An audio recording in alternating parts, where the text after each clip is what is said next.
पुरणाच्या पोळ्या बनवायच्यात म्हणून पुरण तर घातलंय, पण त्याबरोबरीने इकडे डाळ सुद्धा भिजत घातली आहे, ती म्हणजे घोलाना बनवण्यासाठी.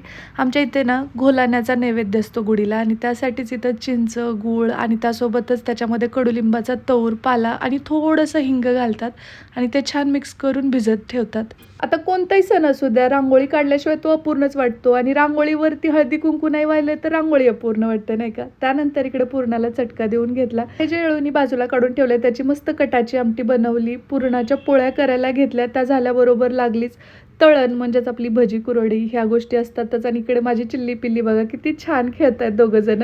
त्यानंतर हे ड्युटीवरून आले, येताना पूजेचं साहित्य ज्याच्यामध्ये ह्या साखरमाळा वगैरे घेऊन आले होते. मस्त पुरणाचा बेत होता, तर देवाला अगोदर नैवेद्य अर्पण केला. यांनीच आज नैवेद्य अर्पण केला आणि त्यानंतर मी थोडीशी व्यवस्थित आणखी तयार झाले. खरं अगोदर तयार झाले होते, पण थोडा टचअप दिला कारण की आता प्रॉपर पूजा करायची. ताटात सगळं पूजेचं साहित्य काढून घेतलं, शांभवीला उठवलं. आता चुटकीत ती अशी तयार झाली असती तर किती बरं झालं असतं, नाही पण तिने खूप वेळ घेतला. सुरुवातीला त्याने ह्यांनी आणलेला ड्रेस साखरमाळ दाखवताना घातला होता, परंतु नंतर त्यांनी हा ड्रेस वेअर केला. हे पण तयार झाले आणि शांभवी अशी गोड गोड दिसत होती.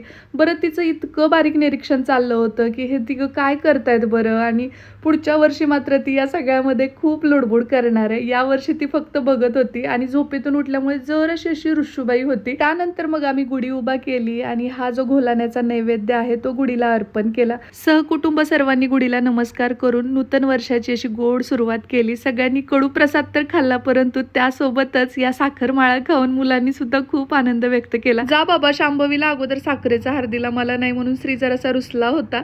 आमच्याकडे ना खोबळ्याचा हार असतो, सुकं नारळ आणि खरकांची माळ ओवली जाते. तुमच्याकडे कसं असतं?